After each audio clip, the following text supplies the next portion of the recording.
Hi there, I'm Cora and welcome to the first episode of my new knitting podcast. Grab your knitting or a hot drink and just sit back, relax and enjoy.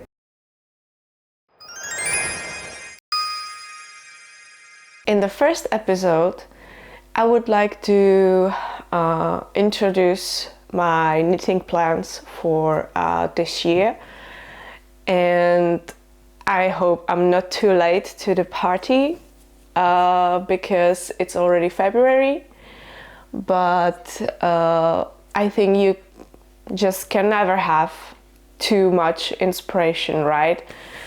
There's always room for more. That's why I want to chat to you today about my plans. Maybe I can inspire you to knit something new, or you have some similar plans. So I will be glad if you can share everything in the comments so that we can chat about it later. And let's jump into it.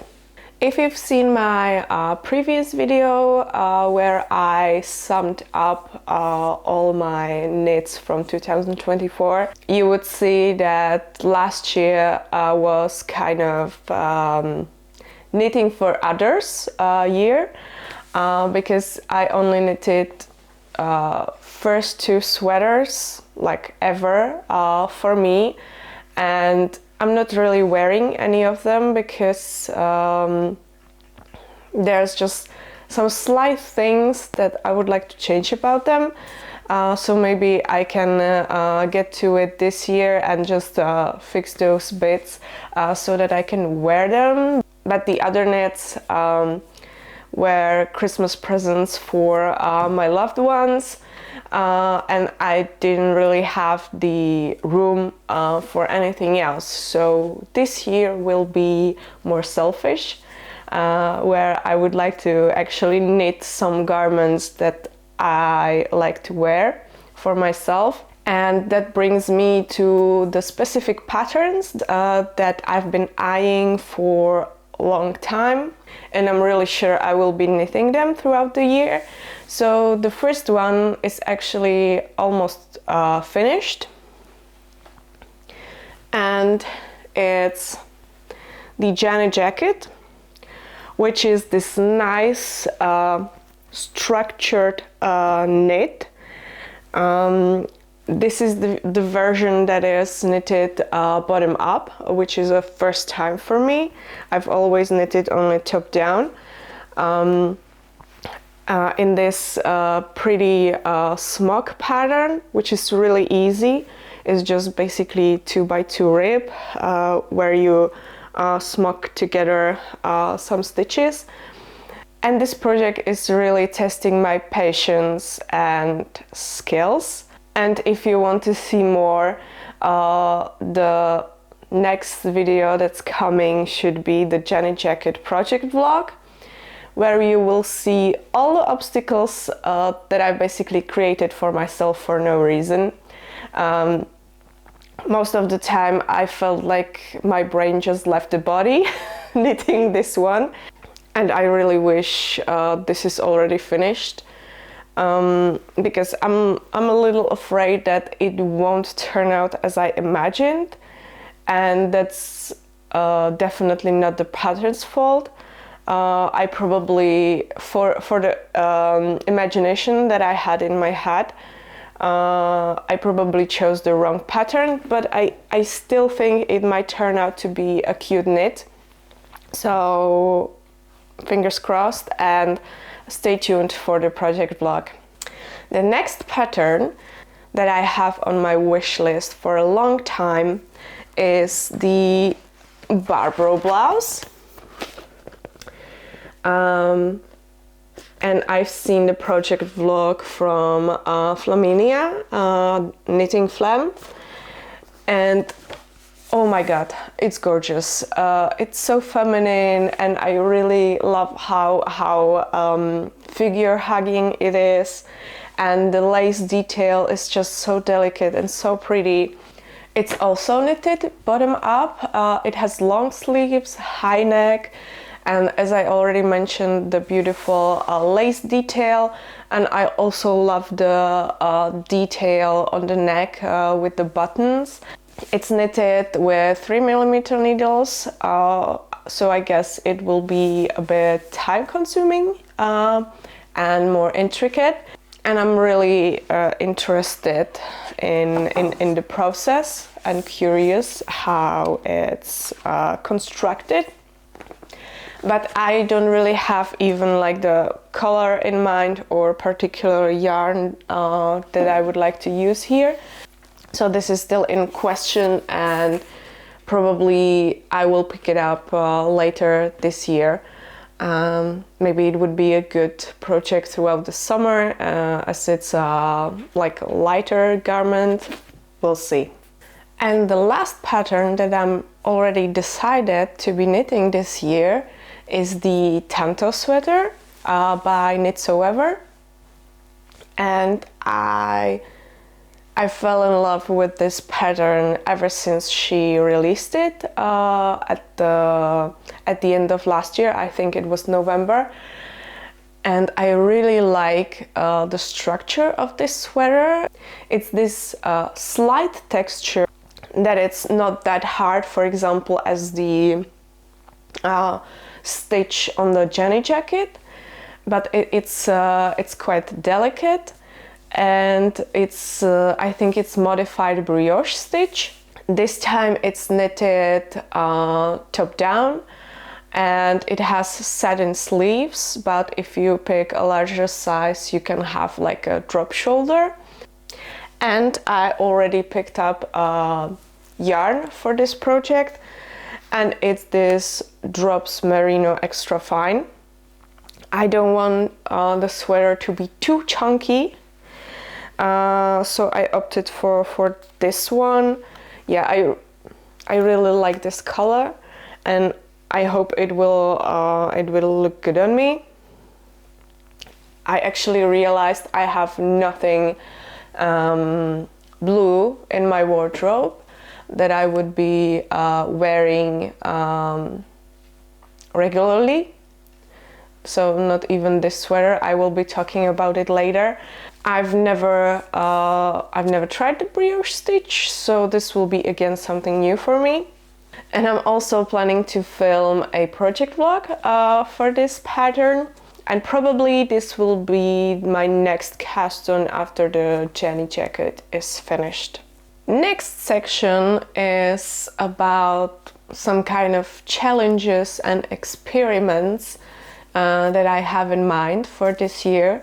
Last year I really stick to specific patterns, even though I kind of modified all of them.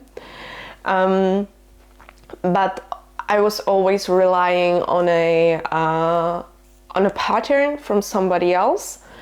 And this year I feel like I've gained pretty good skills, even though there's still much to learn. But I would like to venture with my skills and with my knitting to, let's say, the next levels. And one of these experiments is knitting my own design. I have already something in my mind, but I still need to, let's say, study some construction and all of those things, the yarn choice, even though I've already picked some yarn. I'm not sure if I will end up using it. And the yarn that I've picked up is knitting for olive merino, and I'm planning to hold it together with Sundance Garn Till Silk Mohair. It's in this gorgeous berry color, and ever since they released it, I think it's one of their 2 new colors that they introduced last year. Ever since I saw this, I knew I have to use it for some project. I have no idea how this will turn out, if it even will be something I will be able to wear, but in like the back of my mind, I'm really hoping it will, and that I will be able to, let's say maybe for next year, release the pattern for it. And again, definitely I will be filming the whole process of me trying and probably failing a lot. You can stay tuned for that. But jumping straight from like knitting other patterns to releasing my own, I think, or it feels like I'm skipping a step. So the next challenge I want to take this year is actually a test knit. I would really like to see it also from the other side and get as close to the pattern preparation process as I can. But so far I haven't really come across a pattern that I would really like to try and test knit. What I'm also worried is the timeline, because if I participate in a test knit, I would really like to fit in to the time frame so that my feedback is valuable to the knitter. But so far the patterns that I've seen that are in preparation are kind of the time frame is pretty short, even though like I know that I would be able to knit a sweater in, let's say, 6 weeks, but at the same time I would feel immense pressure, and I would like to enjoy the knitting.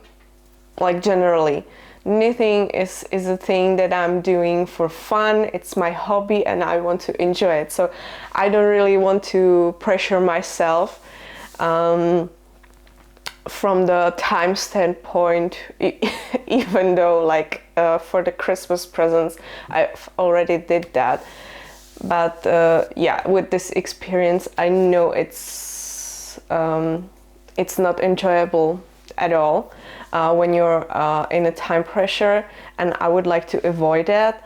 So I have, let's say, 2 requirements for the test knit. So it has to be something I really want to knit, and that would, let's say, fit into my wardrobe so that I would be then wearing it, and at the same time the time frame needs to be considerable. And I'm not saying 6-week period is not considerable, but I guess not for me as a knitter. I'm not that fast. So I hope I can find something like this that fits into both of these boxes. If you have any recommendations, or maybe you are preparing some pattern and you are looking for test knitters, please drop me a message or comment down below so that I can check and hopefully can participate. And I really hope this will then again help me gain some more knowledge and understanding for hopefully releasing my own patterns sometime in the future. Moving on to the next experiment is actually recreating my mom's old knit that I'm wearing right now. She knitted this in the 90s, so it's over 30 years old, and it's like very simple sweater. But what I like to try is to use the original pattern that she used from a magazine. And nowadays when you have a pattern, it's like, I don't know, 16 pages just for one single garment. But I actually was able to put my hands on the magazine that she used and the original pattern, which is like a quarter of a page long. And when I read through it, I was like, there's no way you can ever knit anything with that little information. It was also much earlier in my knitting journey where I really didn't have that much knowledge about it, so that's probably one factor. But still, back then the circular needles weren't used that much, so this is basically knitted flat and each piece separately. So you have the front piece, the back piece, the sleeves are also knitted separately flat, and then it's all sewn together. The collar is also separate, and my mom didn't really use elastic, or if she did, it's not really elasticing anymore. I'm really curious to compare the knitting styles 30 years after, and if I will be able to come up with a garment like this using the old pattern. This is again something I would really like to film for you. If you would like to see it soon, please let me know in the comments, and I'm really looking forward to this one. The next challenge that I'm planning for myself this year is preparing for Christmas market. But it's not just an ordinary Christmas market, it's a charity Christmas market that our city cat shelter is doing every year, and I've already planned to participate last year, but there was just no room to fit this project in. So this year I would really like to participate. I would like to support the shelter. As you might know, all of my cats are from that shelter, and it really holds a special place in my heart. And with this project or challenge, I would like to knit or crochet some cat toys and also accessories, so pick up some simpler projects that won't take too long but will help me to consume my stash, because I think we all know this. You have like a ball left from the project here and there, and together it's just like this mix that you don't really know what to do with. So it's just fitting for just a small project. There's only so much headbands one can knit for themselves, right? So I would like to take this opportunity and knit some accessories, cat toys. I've already seen some crochet patterns for cat toys that I would like to try. So hopefully it will happen this year. Again, if you have some recommendations for some like accessories that could be interesting to either cats or people that like cats for Christmas market, let me know. I will really appreciate it. And that's kind of like the last full-on project and challenge that I would like to take this year. But there's one extra thing that I would like to tackle this year, and it's a residue from last year, because when I started knitting in November 2023, I started with crocheting because it was always kind of easier for me when I was little to learn crochet than knit. So I started with crocheting, and I stumbled upon a video on YouTube about temperature blanket, and I thought like, yeah, that's a great project, I will do it. And right now, as I'm sitting here, it's looking at me from the corner where it's sitting in a blanket for over a year. And I'm kind of like in the middle of September, so still 3 months to go basically, and I'm not even talking about the weaving the ends, which I'm really not looking forward to. Yeah, you can see how excited I am after a year of this project to actually finish it. The learning opportunity from this one is don't start a year-long project unless you are very, very patient person, which I'm not. So that's kind of the last thing on my list this year, but there's never enough time in a year, in a month, in a day to knit everything I would like to. So probably this whole list is not finished, and it might change throughout the year, and you will definitely see it in my What I Knit in 2025 video, if I will be able to accomplish all of this, or if I will drop something along the way and take something new. We'll see. Definitely let me know by subscribing, liking the video, or commenting that you are enjoying this journey and you would like to follow along. And if you haven't seen my What I Knit in 2024, here it is. And until next time, bye!